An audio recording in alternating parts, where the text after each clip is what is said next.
mean, it was bound to happen sooner or later. Really, it was bound to happen. Yeah, I gotta review this really. But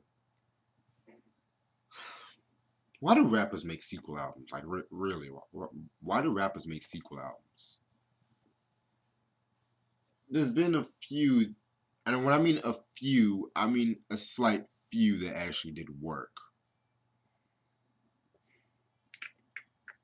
Of course, only Built for Cleveland's 2. Even if it did have certain flaws.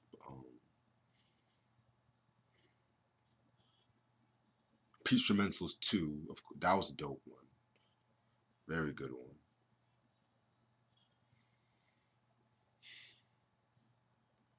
I somewhat enjoyed Marshall Mathers 2, LP 2. Shoot me, but I somewhat enjoyed it. But when you have an album that's very, not only one of the greatest hip hop albums, but one of the most culturally important ones, I mean, he should have just taken a hint with the first sequel. Should have taken a hint. He just dropped. He just dropped a dope album, an album that I have a new understanding for. Just dropped this, but he was feeling himself too much, you know. But oh my god, oh my god, oh god, god, oh oh my fuck god. Oh, okay, I can do this. I can fucking do this. I can fucking do this. This is Jay-Z with the Blueprint 3. Released in 2009. This was released on Roc Nation, which was under Atlantic, which I'm gonna talk about soon. Um, Producers include Jay-Z, and Kanye West. They're both executive producers. Okay, okay. Then we got No ID, some cat named Shucks, who's worked with plenty of people like Snoop and Alicia Keys. Janet Sewell Ulepio, okay. Angela Hunte, The Incredibles, Incredible spelled with a K. Yeah, that's creative. Um, Swiss Beats, Timbaland, Timbaland. J Rock, Kano, Jeff Basker, and the Neptunes. Okay. Okay, has the pretty much I see some new faces, some old ones, Guest appearances include Luke Steele. Luke Steele, he's a member of the rock group Empire of the Sun. Who's texting me when I'm doing videos? Oh, fuck it. Matter of fact, why am I even? Why is it even on sound? Okay. Rihanna, Kanye West, Kanye, I believe appearing on. No, yeah, Kanye appearing on 2 songs actually. Alicia Keys, Young Jeezy, who by this time he went by Jeezy. Swiss Beats, Drake, J.Cole, Kid Cudi, Pharrell, and Mr. Hudson. Mr. Hudson being an affiliate of Kanye West. All right. So after the release of American Gangster, it got him like a lot of critical acclaim, a lot of commercial success. The next year, like I mentioned before, he had married Beyonce in a secret ceremony and whatnot, and then he resigned from being the president of Def Jam Records. And it was around this time too that he was chosen to headline the Glastonbury Festival, which was basically Britain's like one of Britain's rock festivals, and tickets sold out quickly. But fucking Noel Gallagher from Oasis, that bitch ass rock group that Beatles wannabe, whatever.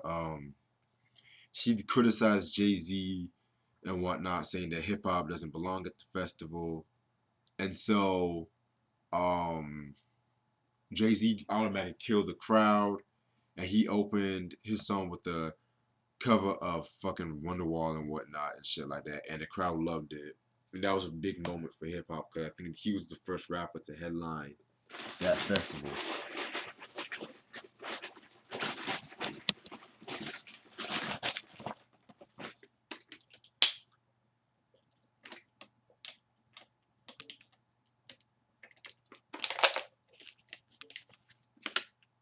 Sorry about that, throat got dry, but alright. So right after around that time, he was splitting from Def Jam, and then he had gotten a multi-million-dollar deal to sign with Live Nation. And that's when the whole Roc Nation began and whatnot, and that was one the record label that he currently has now and shit. Plenty of artists signed to Roc Nation like J.Cole, who I think you guys should know formed the Dreamville record, which is of course under Roc Nation, and Rihanna. Um, who else? Who else? Fat Joe has signed in and shit. So yeah, Roc Nation is definitely one of the leading labels right now in hip hop and R&B and whatnot. All right, so okay, so the hype with the Blueprint 3 has started mostly when this song called Ain't I was from an old mixtape, and DJ Clue was yelling out off that new Blueprint 3, and everyone was wondering, oh, Blueprint 3 coming, Blueprint 3. But Jay-Z had said that was an unreleased song from years prior. But so within the time now, he was forming Roc Nation. He had came out with the song Death of Autotune, which I'm gonna talk more about that in during the review. And Death of Autotune, that was of course known the lead singer for the Blueprint 3. And so he had originally wanted to drop this album on September 11th, hence the release date of the Blueprint, the original Blueprint. But he released it 3 days earlier, and this is the album right here. Um,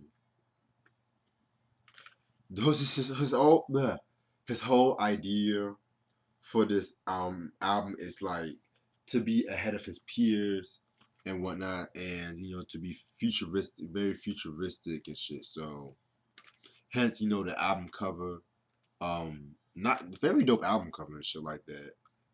It kind of reminds me of Paul McCartney's The Pipes of Peace album and shit like that from '83, where it had kind of like all those instruments together or whatnot in a weird way, but I've always thought it reminded me of that. Yeah, I actually got this on Christmas, I believe, too, so yeah. Yeah, it's pretty much, the album cover, like different angles of the album cover and shit, so nothing to it. Okay. So now my favorite part of the review. 15 songs this album has. Let's get started. Okay. Track number 1, we got What We Talking About. What We Talking About featuring Luke Steele. Very dope song. Very, very dope song. I do love this song on the album. Possibly one of my favorite tracks off the album. And I'm just a spoiler alert for everybody. Most of my favorite songs from the album came from like the first half of the album, to be real and shit. But don't expect it to be on the quality of American Gangster. Let's just leave it at that. All right, so what we talking about? Jay-Z, he's talking about like a lot of shit on this song. Like he's talking about how he wants to move hip hop culture forward. You know, he's talking about his relationship with Barack Obama, because you guys should know around this time too, Barack Obama had just been elected president, and Jay-Z and Beyonce, they were like endorsing him and whatnot. So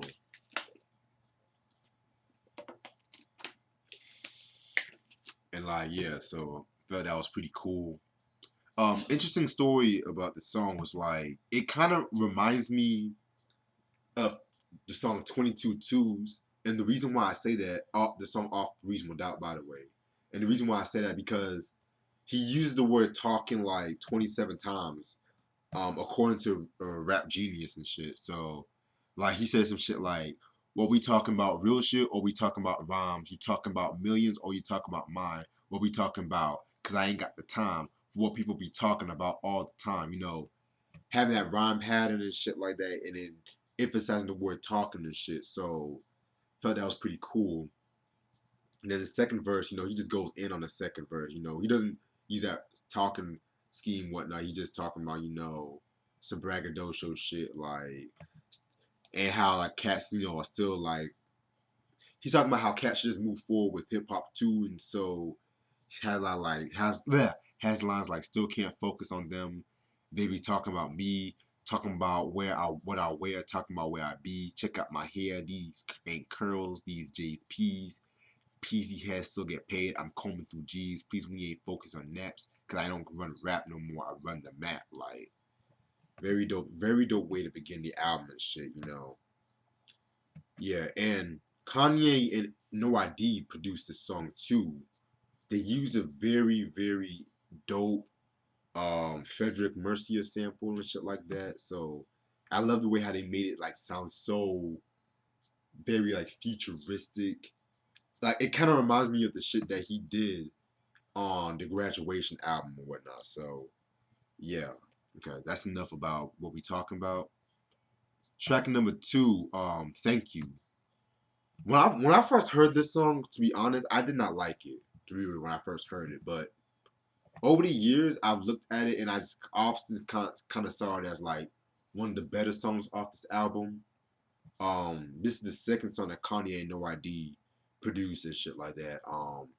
Kind of has a very braggadocio appeal to it. Kind of reminds me of Encore a little bit from the Black album, and it's kind of crazy too because if you listen to the beat, like the beat is very different from what a traditional Jay Z beat like production is and shit like that. And I think that's what really turned me off about this song, to be honest. But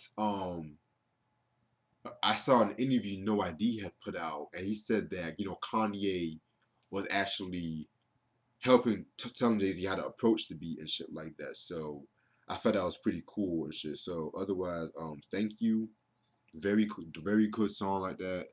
I like it, you know. Track number three, Death of Autotune. Love this song. This is the first single off the album and shit. Hence the title is talking about how autotune was like corrupting hip hop at the time and shit. Because in the late 2000s, autotune was very popular. It's still somewhat popular in some circles and shit like that, but not like as it was back in the late 2000s. Most of that was revolved around T Pain. And I'm just gonna be real, it was cool when T Pain did it on certain songs, but when everybody was doing it, like you had Snoop doing it on that Sensual Seduction song, which that's a cool song. I like the video, but like everybody was fucking doing that auto tune.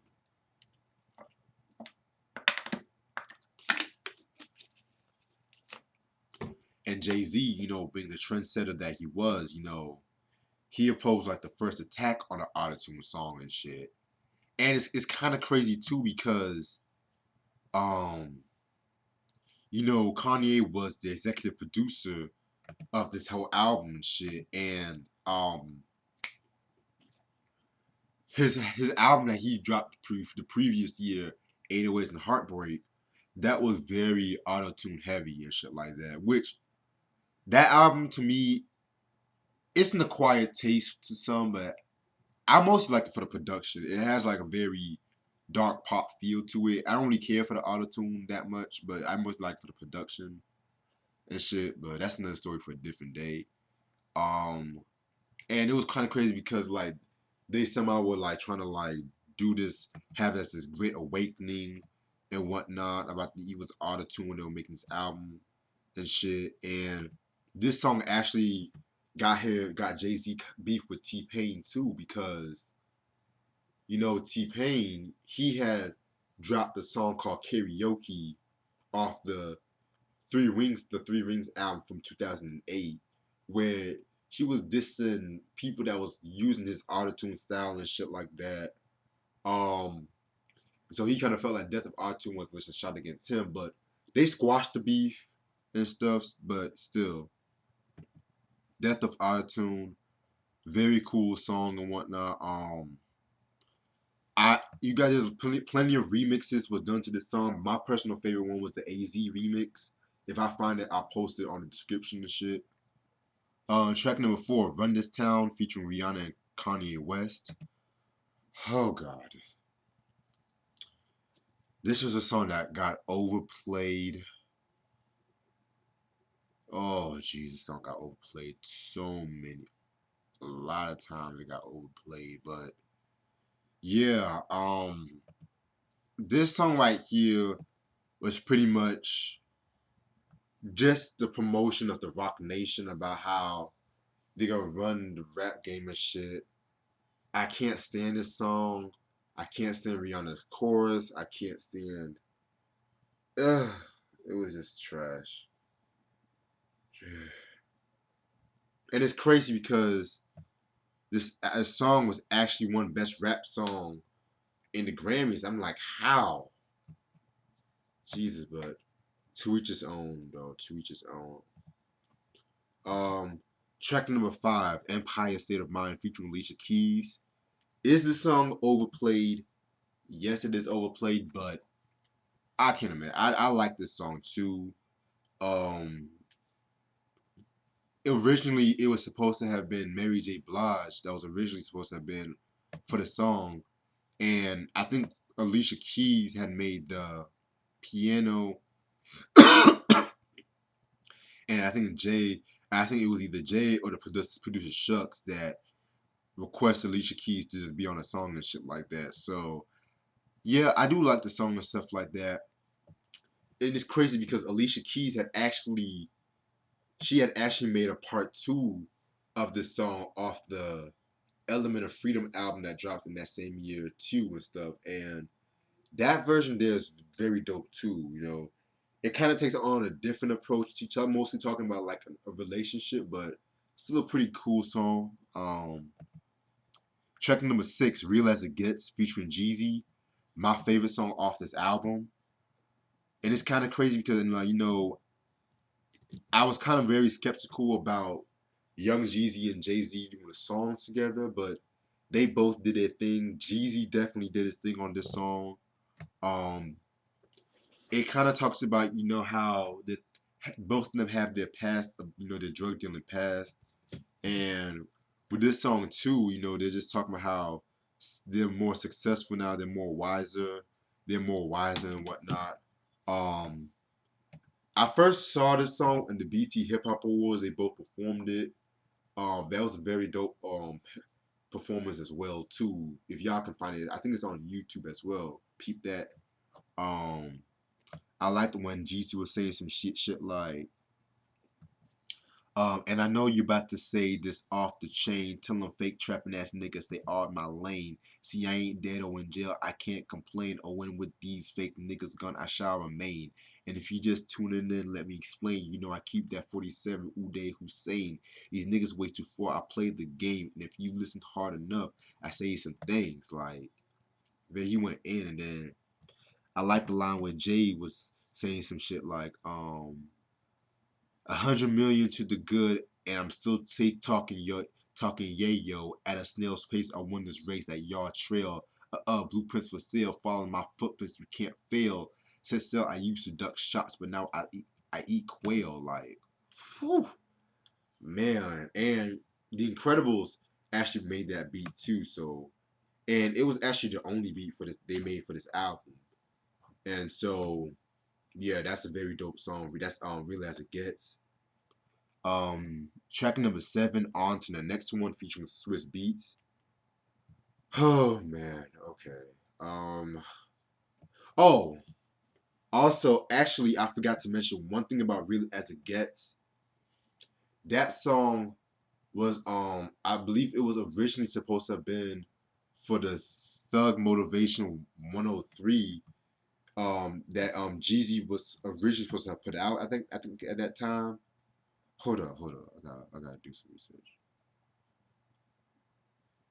No, actually, no. I made a mistake. He actually mentioned Thug Motivation 3 somewhere in the song and shit like that. So yeah, yeah, I kind of got my notes mixed up. But back to on to the next one featuring Switch Beats. Um, this was another song that grew on me because originally I did not like the song because that fucking beat that on to the next on to the next one on to the it kind of got annoying after a while. And when it comes to Swiss Beats, I like Swiss Beats, but after maybe 2003, he was possibly hit or miss for me and shit like that. But then over the years, I've kind of appreciated the song and shit like that. You know, Jay Z kind of went in on this song. Yeah, very cool song, whatnot. The video's dope too. Oh, and this song actually won a Grammy for best rap performance and shit like that. And this was Swiss Beats' first Grammy as well too. So that's what's up. Um, Track number 8 off that featuring Drake. Oh my fucking god, no. Yeah, this was not a good song or whatnot. I'm like, Jay, what the fuck are you doing? Like,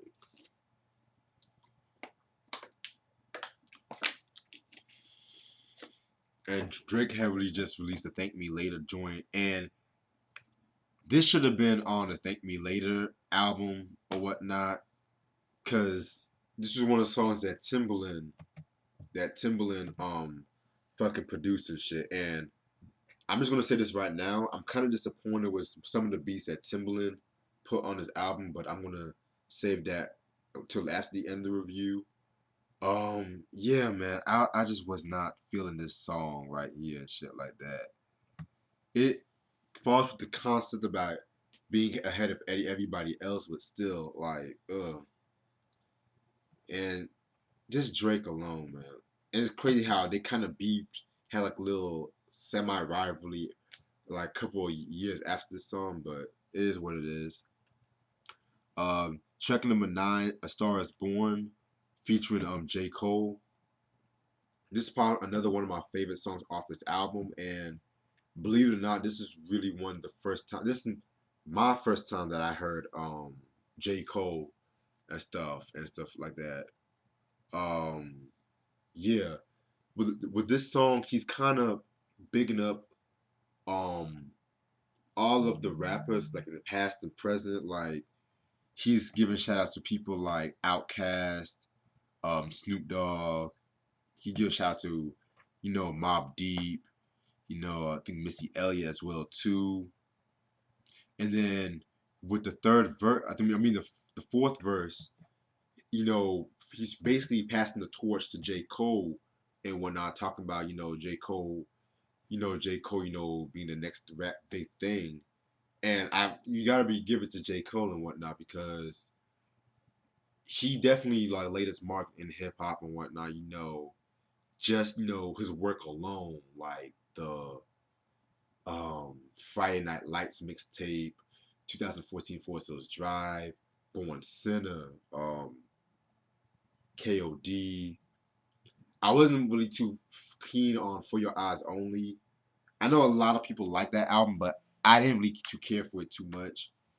Um, and mind you, with the whole Dreamville Records doing this thing now in the Dreamville Festival that just recently passed, which I had the opportunity of going, but but Raekwon and Ghostface. I went to that Raekwon and Ghostface, and I was kind of like, when was Raekwon and Ghostface going to be in North Carolina and whatnot? But I've heard like many good things about the Dreamville Festival.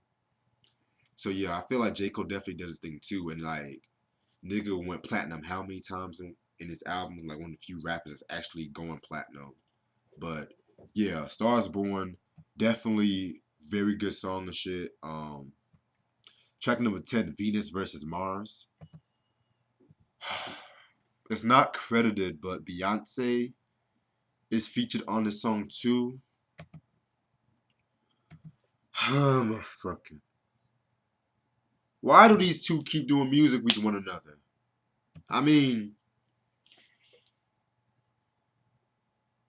pretty much almost all of the songs they've done around this time, it was not that good, man. Like, oh my fucking god.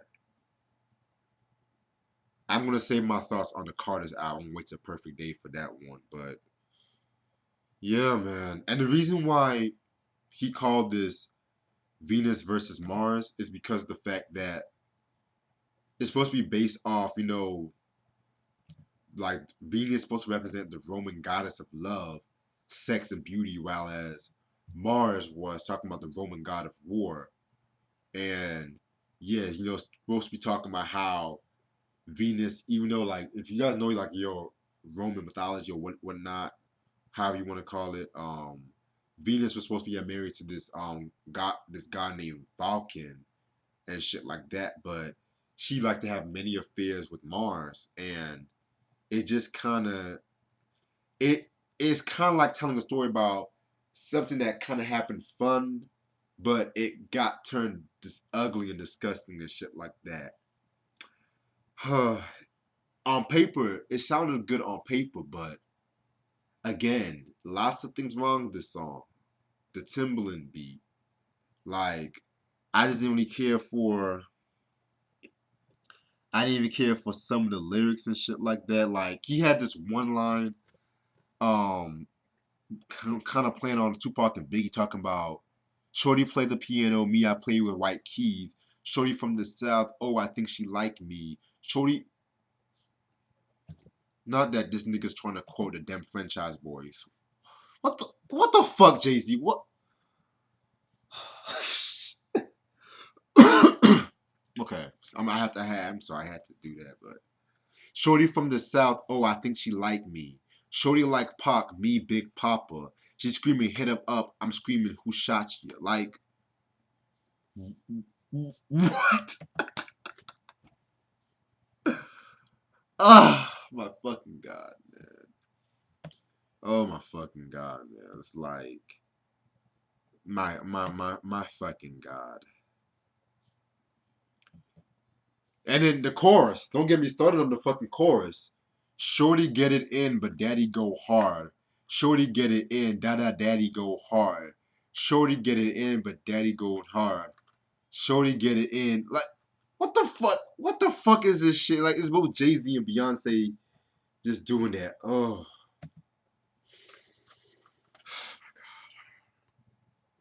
5 more songs, at least 5 more songs left. And damn, it's 30 minutes. This 30 minutes. This review is damn. Shit, it's always the this. Okay, let me pull myself together. Okay, track number 11, Already Home, featuring Kid Cudi. Okay, Kid Cudi. I have really nothing against him. I like his first 2 albums, but after that, it was just kind of weird for me and shit like that. But he's not one of those rappers that can't collaborate with anybody, and Jay Z is being one of them.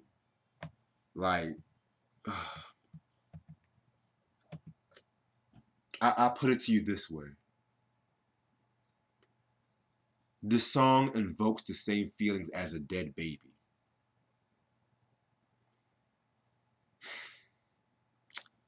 I I know it's just, oh my fucking god, oh Jesus.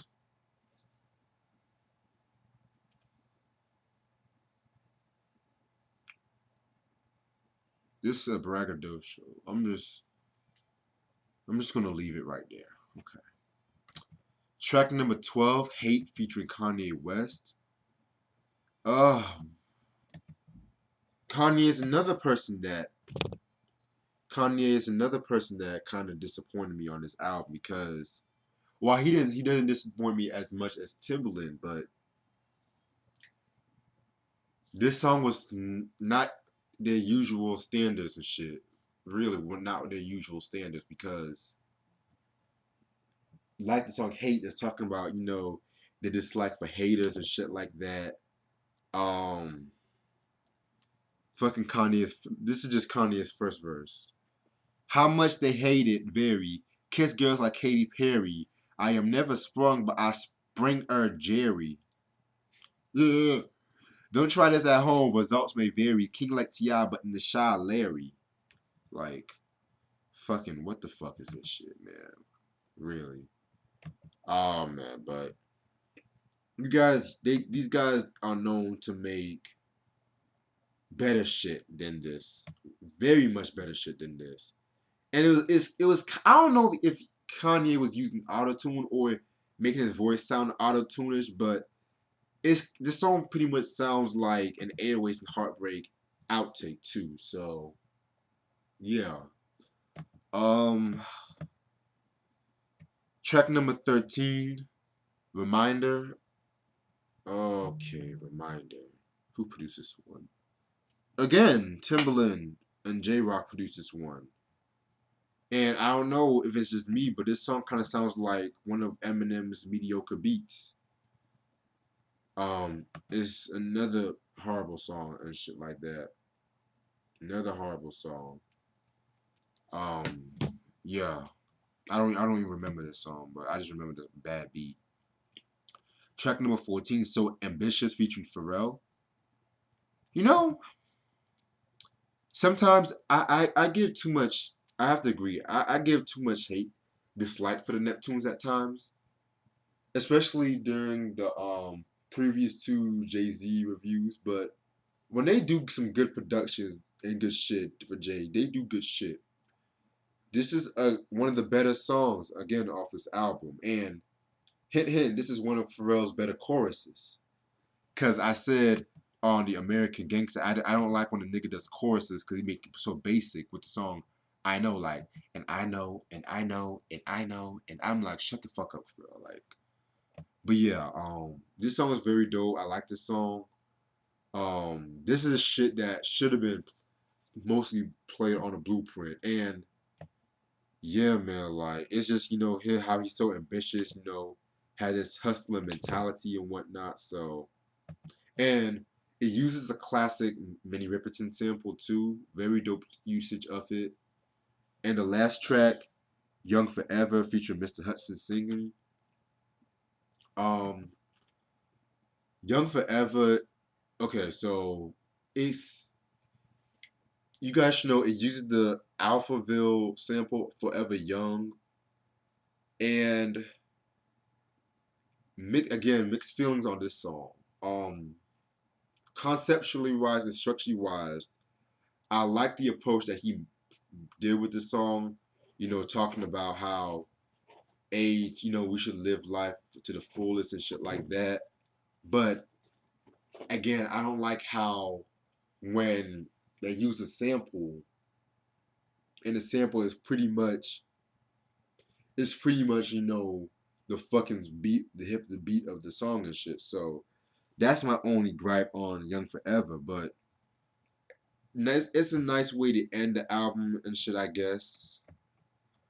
Okay. Okay.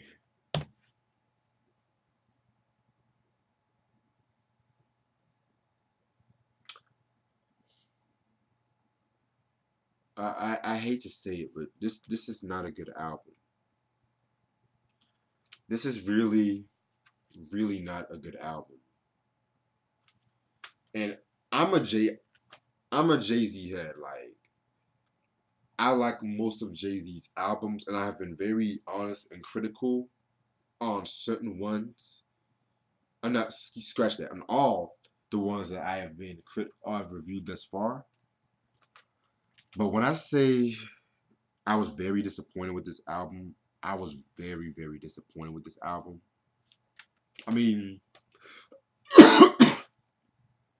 see, the Blueprint 2 is one thing.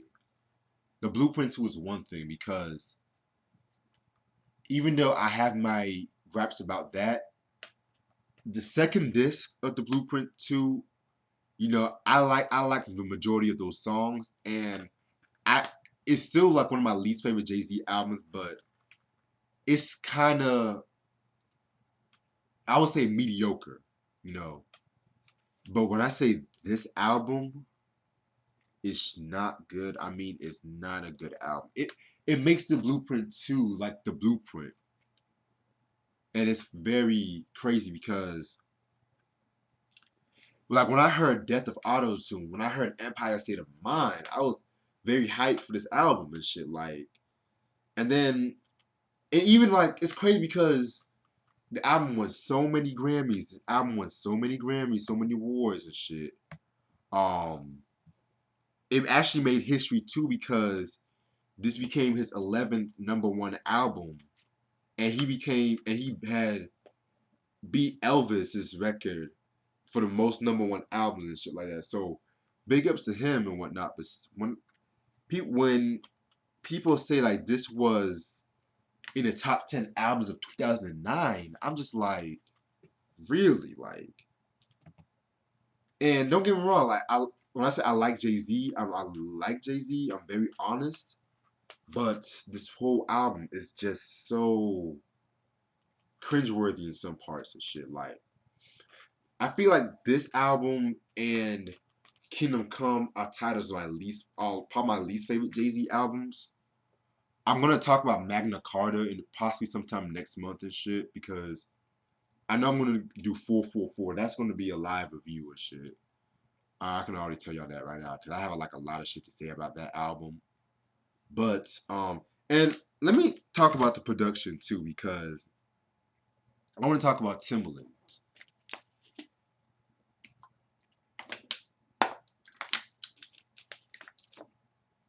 Now Timbaland beats for when Timbaland's chemistry with Jay Z has always been like a very dope chemistry. They make a lot of classics together, like Big Pimpin' and Big Pimpin' they made. What else did they make together? I believe he did Hola Havito from the Blueprint One. I believe he did that one. Like made a lot of dope shit together. And I was just very disappointed with the output that he put on this whole album because I expected better from Timbaland and shit.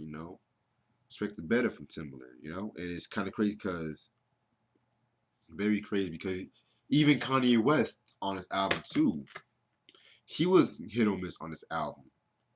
Like it's kind of because most of the beats he made were with no ID, and like the only beat he made solos were Hate, which I said the beat was cringeworthy, and he made the beat for Young Forever, and that's another beat I had very mixed feelings about too. So, fuck, man. Like, if you're gonna do a sequel, rappers are gonna do a sequel album.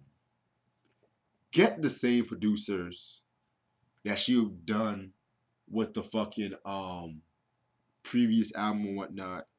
Like, for example, I don't know if people would call it a sequel, but Dr. Dre, The Chronic 2001.